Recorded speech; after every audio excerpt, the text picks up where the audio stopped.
Perkenalkan, nama saya Ide Bagus Kademandra Diputra dengan NIM 2211011069, Prodi Pendidikan Agama Hindu 6C. Baiklah, di sini saya akan mempresentasikan hasil proposal kualitatif saya yang berjudul Implementasi Nilai-nilai Yatnya pada Pelaksanaan Tradisi Tari Sanghyang Gandrung di Desa Siditapa.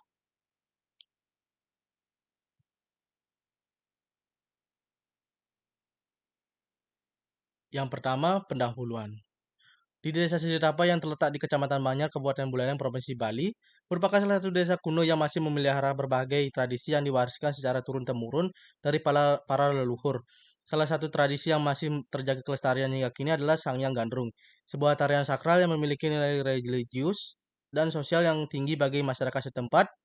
Tradisi ini memiliki sejarah panjang yang berkaitan dengan perkembangan agama Hindu di Bali, khususnya wilayah Bali Age atau Bali asli yang memiliki karakteristik berbeda dengan wilayah Bali dataran lainnya.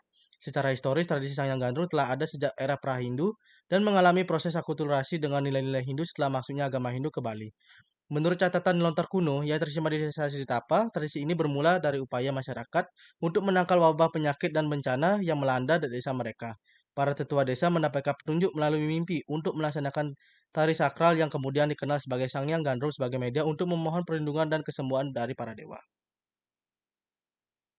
Tradisi Sangyang Gandrung di Siditapa memiliki keunikan tersendiri jika dibandingkan dengan tarian Sangyang lainnya di daerah Bali. Tarian ini dilakukan oleh seorang penari laki-laki yang telah dipilih melalui proses seleksi spiritual yang ketat. Penari tersebut harus memiliki kesucian lahir dan batin, serta ketulusan hati untuk menjadi perantara antara dunia manusia dengan alam niskala. Pelaksanaan tradisi Sangyang Gandrung di Siditapa berkaitan dengan erat dengan konsep Trihita yang menjadi landasan filosofi masyarakat Bali, yaitu keharmonisan hubungan antara manusia dengan Tuhan, manusia dengan manusia, dan manusia dengan lingkungan. Tradisi ini juga merefleksikan implementasi nilai-nilainya yang menjadi inti dari ajaran agama Hindu. Nilai-nilainya menyatu secara harmonis dengan tradisi Sangya Gandrung di desa Siditapa karena keduanya berakar pada filosofis yang sama dalam kehidupan masyarakat Hindu di Bali. Selanjutnya ada rumusan masalah. Yang pertama yaitu bagaimana rangkaian tradisi tari Sangyang Gandrung di Desa Siditapa, Kecamatan Manyar, Kabupaten Buleleng. Yang kedua yaitu apa fungsi tradisi tari Sangyang Gandrung pada masyarakat di Desa Siditapa. Nilai-nilai ayatnya apa yang terkandung dalam pelaksanaan tradisi tari Sangyang Gandrung di Desa Pakraman, Siditapa. Yang selanjutnya yaitu tujuan penelitian. Yang pertama yaitu tujuan umum. Penelitian ini bertujuan untuk mengkaji dan menganalisis implementasi nilai-nilai yatnya dalam pelaksanaan tradisi tari Sangyang Gandrung di Desa Sidotapa. Penelitian ini akan mendalami bagaimana konsep yatnya sebagai persembahan suci dalam agama Hindu termanifestasi dalam berbagai aspek pelaksanaan tari sakral tersebut, termasuk persiapan ritual, pelaksanaan, dan makna filosofis yang mendasarinya. Melalui pendekatan etnografis dan analisis mendalam, penelitian ini berupaya mengungkapkan hubungan antara praktik kesenian tradisional dengan konsep spiritual yatnya, serta bagaimana masyarakat Desa Cisitapa mempertahankan dan mewariskan nilai-nilai tersebut secara turun-temurun. Yang kedua ada tujuan khusus. Yang pertama yaitu untuk mengetahui tentang rangkaian tradisi tari Sangyang Gandrung di Desa Sidotapa. Yang kedua mengetahui fungsi tradisi tari Sangyang Gandrung pada masyarakat di Sidotapa. Yang ketiga yaitu untuk mengetahui pelaksanaan nilai-nilainya apa yang terkandung dalam pelaksanaan tradisi tari Sangyang Gandrung di Desa Sidotapa. Adapun juga manfaat dalam penelitian ini, yang pertama yaitu manfaat teoritis. Yang pertama yaitu melalui penelitian yang dilaksanakan dapat bermanfaat bagi umat Hindu pada umumnya dan khususnya bagi umat Hindu di Desa Sritapa. Yang kedua yaitu mengenai teori-teori maupun tata cara serta manfaat telah melakukan suatu upacara agama. Yang ketiga dapat menambah wawasan dan pengetahuan agama terutama yang ada kaitannya dengan upacara agama bagi masyarakat Hindu pada umumnya. Yang kedua yaitu ada manfaat praktis. Yang pertama yaitu bagi masyarakat, penelitian ini dapat dipakai sebagai pedoman di dalam melaksanakan suatu tradisi keagamaan. Yang kedua, bagi generasi muda penelitian ini dipakai sebagai pedoman untuk menggali nilai-nilai yang terkandung dalam pelaksanaan tradisi keagamaan. Yang ketiga yaitu bagi peneliti, bermanfaat untuk mendapatkan data selengkap-lengkapnya mengenai bentuk, tata cara, dan tujuan dari tradisi tari Sangyang Gandrung di Desa Sidotapa.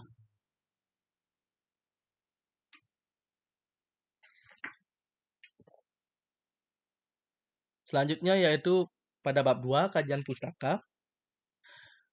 Yang pertama yaitu tinjauan yang akan dibahas dalam Dalam penelitian ini mencakup berbagai sumber seperti buku, karya tulis, dan skripsi yang dianggap relevan dan bermanfaat dalam mendukung pelaksanaan penelitian ini. Pada kutipan Sunetra, I. Madrid pada tahun 2019 dalam penelitiannya yang berjudul Nilai-nilai Pendidikan Agama Hindu dalam Melaksanakan Tari Sangyang Gandrung di Desa Setapa, Pakraman Celuk, Kecamatan Sukawati, Kabupaten Gianyar, menemukan bahwa tari Sangyang Gandrung mengandung nilai-nilai teologis, ritual, etika, dan sosial kemasyarakatan. Yang kedua yaitu pada kutipan Dewi Niwayan Cynthia pada tahun 2021 dalam penelitiannya yang berjudul Implementasi Konsep Yatnya pada Pelaksanaan Upacara Tauragung di Pura Besaki, Kabupaten Karangasem, yang menjelaskan bahwa konsep Yatnya tercermin dalam berbagai tahapan upacara sebagai bentuk persembahan suci kepada ide Sang Hyang Widi-Wasi. Penelitian ini menemukan bahwa pelaksanaan upacara Tauragung mengandung unsur panca yatnya yaitu Dewa Yatnya, Resi Yatnya, Pitra Yatnya, Manusia Yatnya, dan Buddha Yatnya. Selanjutnya pada kutipan Suardike I. Ketut pada tahun 2018 dalam penelitiannya yang berjudul Eksistensi Tari Sangyang Gandrung di Desa Pakraman Sidetapa, Kecamatan Banjar, Kabupaten Buleleng, mengungkapkan bahwa tradisi Sangyang Gandrung merupakan tarian sakral yang memiliki fungsi religius magis untuk menolak bala dan sebagai sarana komunikasi dengan para dewa. Penelitian ini juga menjelaskan prosesi pelaksanaan tarian tersebut mulai dari persiapan hingga akhir upacara. Kontribusi penelitian ini sebagai referensi dalam memahami prosesi aspek ritual dalam pelaksanaan tari Sangyang Gandrung di Desa Sidetapa.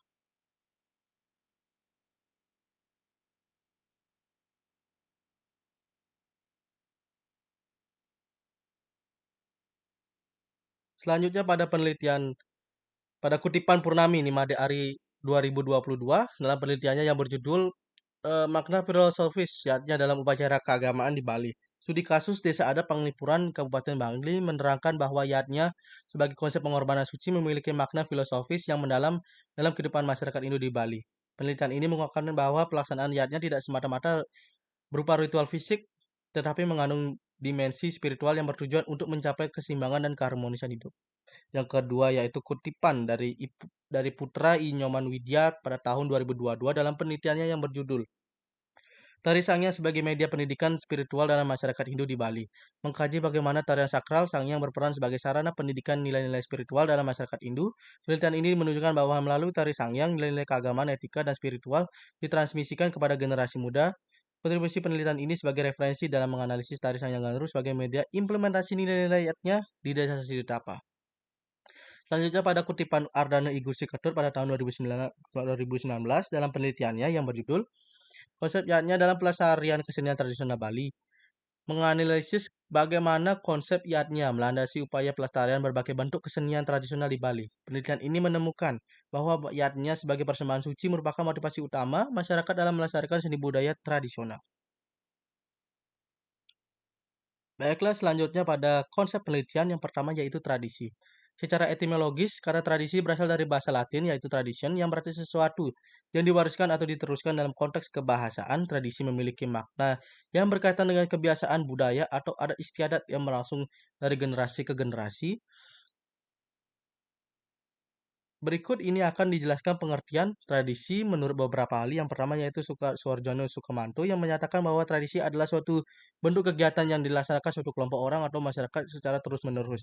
Yang kedua yaitu Hasan Hanafi yang menyatakan bahwa tradisi ialah segala macam sesuatu yang dapat diwariskan masa lalu pada kita dan dipakai digunakan yang masih berlaku pada masa sekarang. Dan yang ketiga yaitu Mardimin, menyatakan bahwa tradisi adalah suatu adat atau kebiasaan secara turun-temurun pada suatu kelompok masyarakat yang merupakan suatu kebiasaan bersifat kolektif. Yang keempat ada Harpandi Dahri yang menyatakan bahwa tradisi ialah sesuatu yang menjadi kebiasaan dan dilakukan secara terus-menerus dengan memakai berbagai macam aturan, norma, kaidah, dan juga simbol yang masih berlaku pada masyarakat. Yang selanjutnya yaitu pengertian tradisi Sangyang Gandrung Sidetapa. Tari Sangyang biasanya dibawakan oleh dua orang atau lebih penari wanita yang masih lajang yang melambangkan para penari dari kekayangan. Sementara itu tari gandrung ditarikan oleh dua orang atau lebih penari laki-laki yang masih juga bujang, melambangkan roh-roh atau makhluk halus. Nama gandrung sendiri berarti digemari atau disenangi oleh makhluk halus seperti genderuwo atau butekale. Melalui pementasan tari ini, diyakini bahwa roh-roh jahat atau energi negatif akan merasa terhibur dan senang menyaksikannya. Upacara Sangyang Gandrung merupakan tari sakral yang diselenggarakan setiap 3 tahun sekali selama 42 hari biasanya berlangsung pada penanggalan Bali Sasih Karo hingga ketiga sekitar bulan Agustus hingga September. Selanjutnya ada rangkaian tradisi Sangyang Gandrung ini. Yang tahapan pertama yaitu dimulai dengan prosesi ngunduh hangura, yakni mengelilingi wilayah desa sambil membawa lontar yang berisi penjelasan terkait teknis pelaksanaan upacara. Yang kedua yaitu 3 hari setelah pelaksanaan ura dilanjutkan dengan upacara piuning dan pecaruan yang bertempatan di bagian utara desa Celagi. Upacara ini berfungsi sebagai pembuka rangkaian ritual dengan tujuan utama mempersembahkan sesaji kepada penguasa laut sebagai bentuk netralisasi terhadap roh-roh jahat. Tahap selanjutnya adalah pelaksanaan upacara serupa yang diadakan di area Bacingah Pura Puseh, Desa Bali Agung. Tujuan pelaksanaan ini adalah untuk mempersembahkan sesajen kepada penguasa yang berstana di pura tersebut. Yang keempat yaitu upacara yang sama juga diselenggarakan di Pemedal atau pintu masuk pura dalam. Pada tahap ini, sesajen dipersembahkan kepada penguasa yang berada di pura dalam sebagai bentuk netralisasi terhadap roh-roh negatif yang berasal dari kawasan pemakaman. Yang tahap 5 yaitu dalam setiap pelaksanaan upacara tersebut, tarian sakral Sangyang Gandrung selalu dipendaskan pada malam hari sebagai bagian dari proses penyucian dan pemanggilan kekuatan spiritual. Yang keenam, setelah rangkaian upacara berlangsung selama 9 hari, kerama desa diberi kesempatan untuk turut serta mempersembahkan tarian Sangyang Gandrung.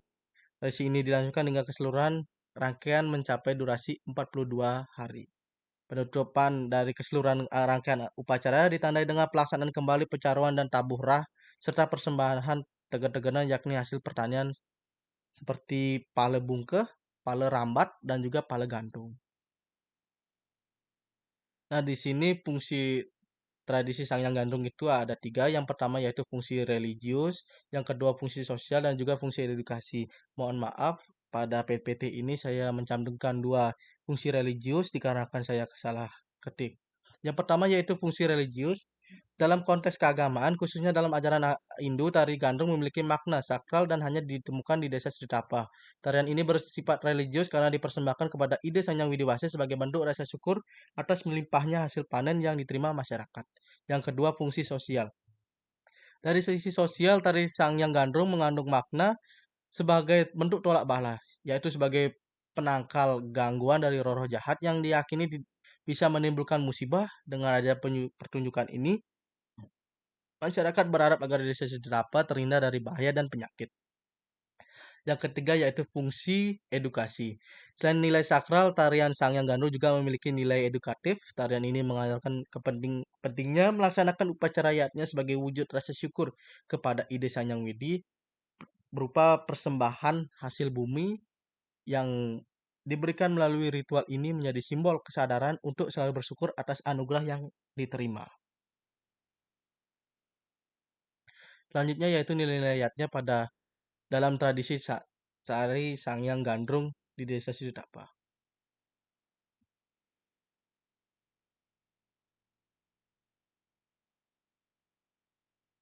Dalam penelitiannya, wisuda dalam penelitiannya mengungkapkan persiapan sarana upacara sebelum pertunjukan tari Sangyang Gandrung di Sidutapa merupakan manifestasi dari konsep yatnya yang bertujuan menciptakan keseimbangan antara Tuhan, manusia dengan sesama, manusia dengan lingkungan. Implementasi nilai budayanya terlihat dari fungsi tarian sebagai upacara penyucian wilayah desa dari energi negatif dan penolak bala. Pria menambahkan bahwa ritual api dalam tradisi Sangyang Gandrung di mana para penari mampu berjalan di atas bara mencerminkan proses penyucian dan transformasi energi negatif buta kala menjadi energi positif yang mendukung keharmonisan hidup. Aspek ini memperkuat fungsi tarian sebagai implementasi budayanya yang bertujuan untuk menetralisir kekuatan-kekuatan alam.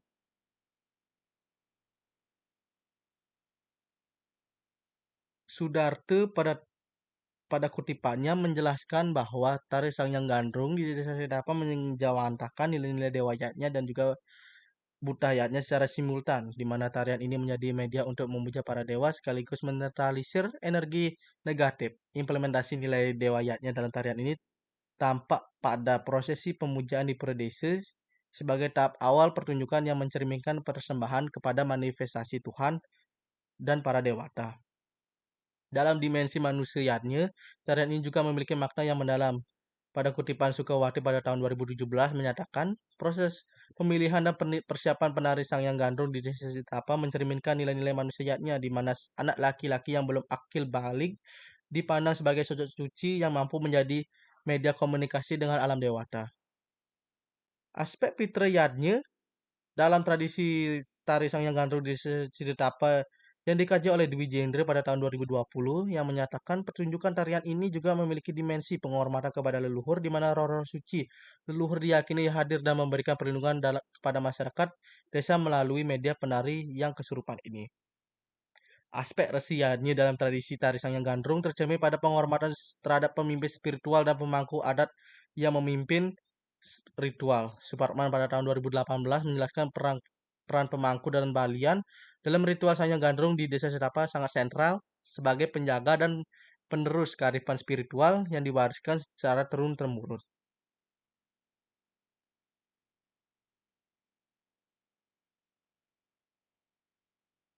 Adapun teori dalam penelitian ini yang pertama yaitu teori religius.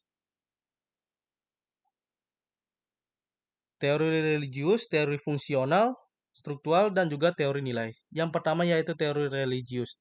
Dalam konteks tari Sangyang Gandrung, konsep hierophany, penampakan yang sakral dari Eliade termanifestasi ketika penari mengalami dan menjadi wadah bagi entitas supranatural.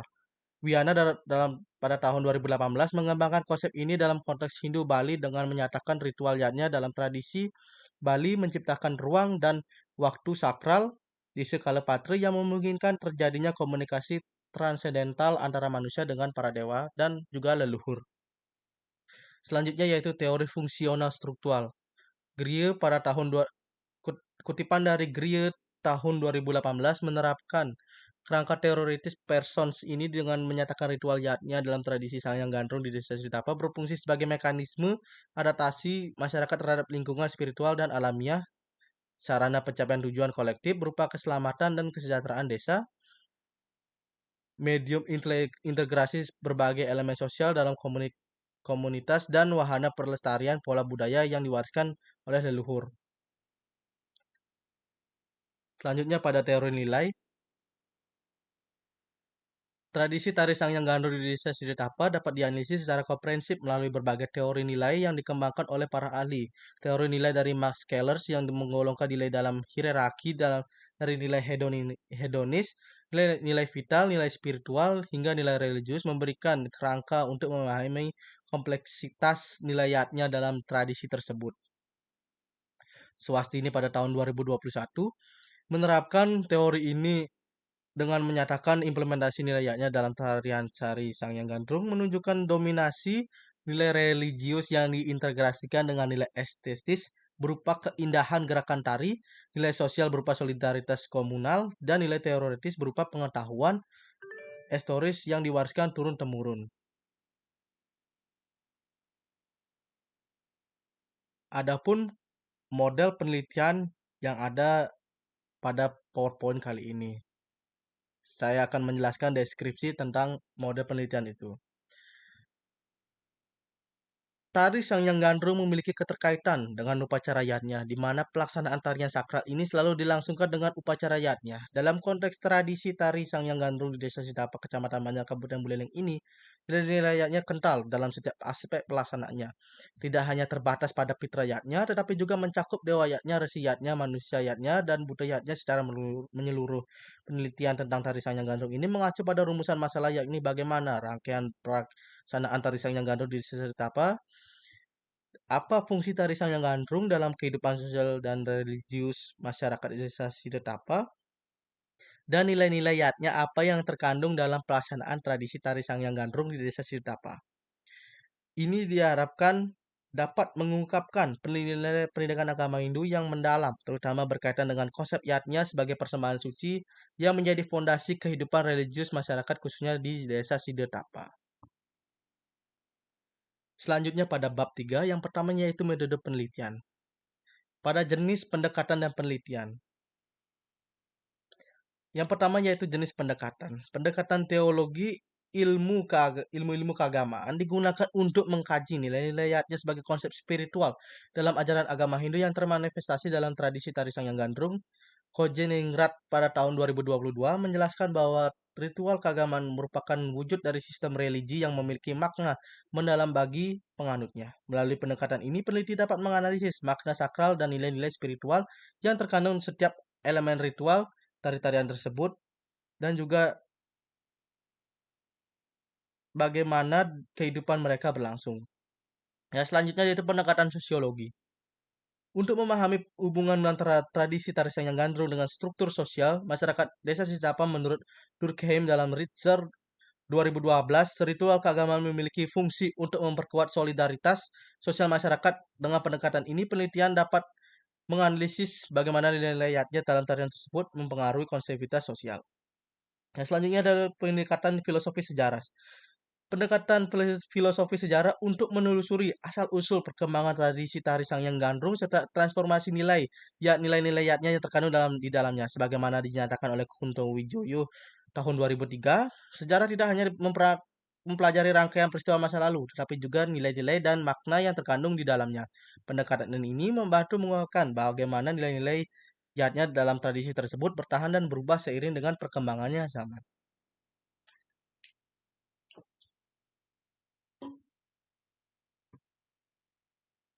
Yang selanjutnya ada jenis penelitian.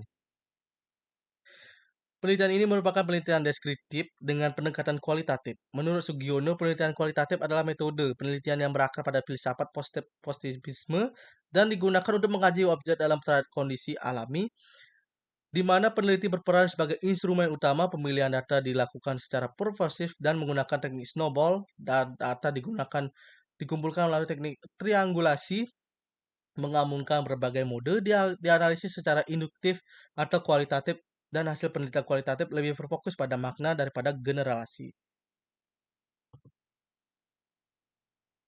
Selanjutnya yaitu pada lokasi dan waktu penelitian. Yang pertama yaitu lokasi penelitian. Tempat penelitian dalam penelitian kualitatif merupakan hal yang sangat penting dan telah ditentukan ketika menempatkan fokus penelitian. Lokasi dan subjek penelitian merupakan suatu kesatuan telah ditentukan mulai dari awal penelitian. Lokasi penelitian menunjukkan komunitas yang akan diteliti dan sekaligus kondisi fisik dan sosial mereka. Tempat untuk penelitian ini adalah di Desa Sidetapa, Kecamatan Banjar, Kabupaten Buleleng. Selanjutnya yaitu waktu penelitian.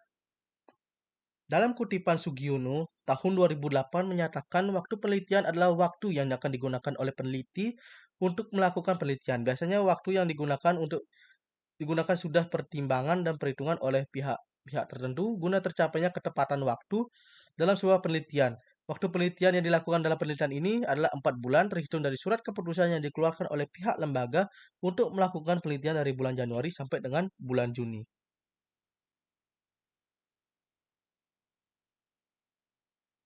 Selanjutnya ada jenis dan sumber data.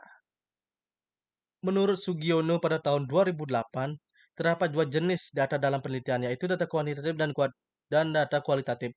Data kuantitatif merupakan data yang disajikan dalam bentuk angka, sedangkan data kualitatif merupakan hasil interpretasi yang memerlukan keterampilan khusus untuk memperolehnya. Dalam penelitian ini, jenis data yang digunakan adalah kualitatif yang menekankan pada keaslian informasi serta menggambarkan dan menginterpretasikan objek secara apa adanya. Selanjutnya ada sumber data. Sumber data ini ada dibagi menjadi dua. Yang pertama yaitu data primer. Penelitian ini menggunakan data primer karena peneliti sendiri yang mengumpulkan data yang dibutuhkan dari sumber utama. Dalam konteks penelitian ini, data primer diperoleh langsung dari narasumber. Yang kedua yaitu data sekunder. Penggunaan data sekunder dalam penelitian ini karena peneliti mengumpulkan informasi dari data yang telah diolah oleh pihak lain, seperti informasi mengenai tradisi tari Sangyan Gandrung, berbagai literatur, situs web, buku, dan catatan yang relevan dengan masalah yang sedang diteliti. Selanjutnya ada objek dan subjek data. Di sini, yang pertama yaitu objek penelitian. Objek penelitian merupakan sesuatu yang difokuskan dalam suatu penelitian. Dapat dikatakan sebuah objek penelitian merupakan topik dari apa yang diteliti. Dalam hal yang dilakukan, objek penelitiannya adalah tradisi tarikat Sangyan Gandrung di Desa Sidetapa, Kecamatan Banjar, Kabupaten Buleleng. Yang selanjutnya yaitu subjek penelitian. Subjek penelitian dapat berupa benda, tempat, atau benda yang dapat memberikan data-data seperti sebagai sasaran penelitian. Pada penelitian yang dilakukan Subjek penelitiannya adalah Desa Siditapa, Kecamatan Banjar, Kabupaten Buleleng. Selanjutnya ada teknik penentuan informan. Pada penelitian implementasi nilai-nilai yatnya dalam tradisi Sanyang Gandrung di Desa Sidapa, teknik penentuan informan menggunakan teknik snowball sampling. Teknik ini dipilih karena sesuai dengan karakteristik penelitian kualitatif yang membutuhkan informasi mendalam dari narasumber yang memiliki pengetahuan dan pengalaman spesifik terkait tradisi tari Sanyang Gandrung dan nilai-nilai yatnya yang terkandung di dalamnya. Selanjutnya yaitu metode pengumpulan data. Yang pertama yaitu menurut Arifin, observasi adalah proses pengamatan dan pencatatan yang dilakukan secara sistematis, logis, objektif, dan rasional terhadap berbagai fenomena baik yang terjadi dalam situasi alami maupun dalam situasi buatan. Penelitian ini melibatkan pengamatan langsung di lapangan dengan tujuan memudahkan penelitian dalam menganalisis setiap aktivitas yang berkaitan dengan studi ini. Yang kedua ada wawancara. Dalam pelaksanaannya, peneliti dituntut untuk menjadi pendengar yang baik serta mencatat setiap informasi yang disampaikan oleh informan. Berdasarkan penjelasan tersebut, peneliti dalam studi ini memilih menggunakan teknik wawancara semi terstruktur dengan terlebih dahulu menyiapkan daftar pertanyaan yang akan dijawab oleh informan. Sesuai dengan pandangan mereka, informan yang dipilih dalam penelitian ini meliputi tokoh pemuka agama, sesepuh, penari, dan pelatih tari-tari Sanghyang Gandrung yang ada di Desa Sidetapa. Yang selanjutnya yaitu dokumentasi. Peneliti juga akan mendokumentasikan prosesi tradisi tari Sanghyang Gandrung serta kegiatan wawancara dengan para informan yang meliputi tokoh pemuka agama, penari tari Sanghyang Gandrung, dan masyarakat di Desa Sidetapa. Selanjutnya ada kepustakaan. Teknik ini melibatkan pengumpulan informasi dengan cara menelaah buku, buku referensi, maupun sumber tertulis lainnya yang memiliki keterkaitan dengan objek yang sedang diteliti. Selanjutnya yaitu metode analisis data. Di sini metode analisis data itu ada tiga. Yang pertama yaitu reduksi data. Reduksi data adalah suatu proses mengumpulkan data penelitian. Mereduksi data berarti meringkas atau merangkum data untuk menelusuri permasalahan yang dikaji. Selama melakukan proses pengumpulan data, peneliti melakukan proses memilih dan menyeleksi data dari hasil wawancara, observasi, serta memusatkan perhatian pada tema penelitian yang akan dilakukan. Selanjutnya yaitu penyajian data. Penyajian data dimaksudkan menampilkan data dengan memasukkan data yang telah diperoleh ke dalam sejumlah daftar kategori setiap data yang didapat. Selanjutnya yaitu mengambil kesimpulan atau verifikasi. Verifikasi dimaksudkan untuk memberikan kesimpulan yang bersifat sementara dan akan berubah bila tidak ditemukan bukti-bukti yang kuat untuk mendukung kesimpulan tersebut. Baiklah, sekian dari presentasi proposal kualitatif saya. Apabila ada kesalahan kata, mohon untuk dimaafkan yang sebesar-besarnya. Akhir kata saya ucapkan Paramesanti. Om Santi Santi Santi Om.